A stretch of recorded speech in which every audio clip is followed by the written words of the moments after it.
এক সপ্তাহ ধরে সৌদি আরবে চলছে প্রবাসী ধরপাকড় অভিযান। এই অভিযানে দেশটি 22,000-এরও বেশি প্রবাসীকে গ্রেফতার করেছে। আরো বিস্তারিত জানাচ্ছেন শিহাব ইসলাম।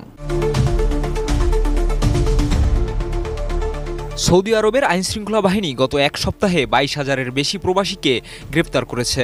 16 জানুয়ারি থেকে 22 জানুয়ারি পর্যন্ত দেশজুড়ে অভিযান চালিয়ে এই প্রবাসীদের গ্রেপ্তার করা হয়। সৌদি আরবের স্বরাষ্ট্র মন্ত্রণালয় এক বিবৃতিতে জানিয়েছে, প্রবাসীরা আবাসন, শ্রম ও সীমান্ত সুরক্ষা আইন লঙ্ঘন করায় গ্রেপ্তার হয়েছেন। বিবৃতিতে বলা হয়, দেশব্যাপী চলমান অভিযানের অংশ হিসেবে 14,260 জন গ্রেপ্তার হয়েছেন আবাসন আইন লঙ্ঘনের জন্য, 4,954 জন সীমান্ত নিরাপত্তা আইন লঙ্ঘন করায় এবং 3,341 জন শ্রম আইন লঙ্ঘনের অভিযোগে।